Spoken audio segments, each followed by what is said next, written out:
کہ اعمال اللہ پاک کی طرف سے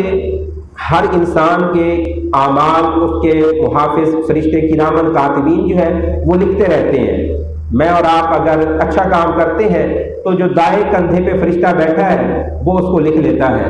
جب مجھ سے آپ سے کوئی غلطی کوتاہی اللہ پاک کی نافرمانی ہوتی ہے تو جو بائیں کندھے پہ فرشتہ بیٹھا ہے وہ اس کو لکھ لیتا ہے۔ تو اچھائی اور برائی فرشتے لکھتے رہتے ہیں، لیکن اعمال ضائع نہیں ہوتے، اعمال محفوظ کیے جاتے ہیں، لکھے جاتے ہیں۔ اعمال اس وقت ضائع ہوتے ہیں، اس وقت زیرو اور نل ہو جاتے ہیں جب مجھ سے آپ سے کفر سرزد ہو جاتا ہے۔ دیکھیں نا کہ اگر کوئی بندہ اسلام کے خلاف بات کرتا ہے تو اس کی پہلی ساری نیکیاں زیرو کر دی جاتی ہیں، ختم کر دی جاتی ہیں، اس کا کھاتہ بند کر دیا جاتا ہے، اور نبی پاک صلی اللہ علیہ وآلہ وسلم کی بارگاہ میں بے ادبی، گستاخی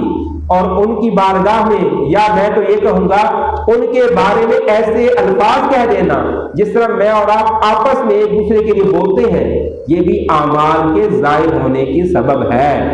نبی پاک صلی اللہ علیہ وآلہ وسلم کی بارگاہ عظیم بارگاہ ہے، الفاظ کا چناؤ محتاط۔ حضور پاک صلی اللہ علیہ وسلم کی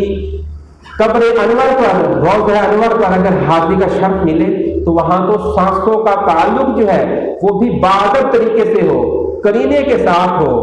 اور ایسا نہ ہو کہ میں اور آپ نبی پاک صلی اللہ علیہ وآلہ وسلم کی بارگاہ کے اندر کہیں ایسا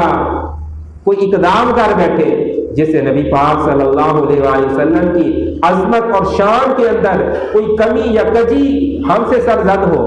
اب وہ حضور کی ذات سے متعلق نہیں ہوگی، وہ ہمارے اظہار سے متعلق ہوگی، لیکن اس اظہار سے میرے اور آپ کا جو کھاتا ہے وہ نل کر دیا جائے گا، ہمارا ایمان کفر میں بدل جائے گا، اور ہماری نیکیاں جو ہے وہ ضائع کر دی جائے گی۔ تو اس لیے ہمیشہ احتیاط اور کا تقاضا یہ ہے کہ میں اور آپ ہمیشہ اچھے الفاظ کا چناؤ کریں۔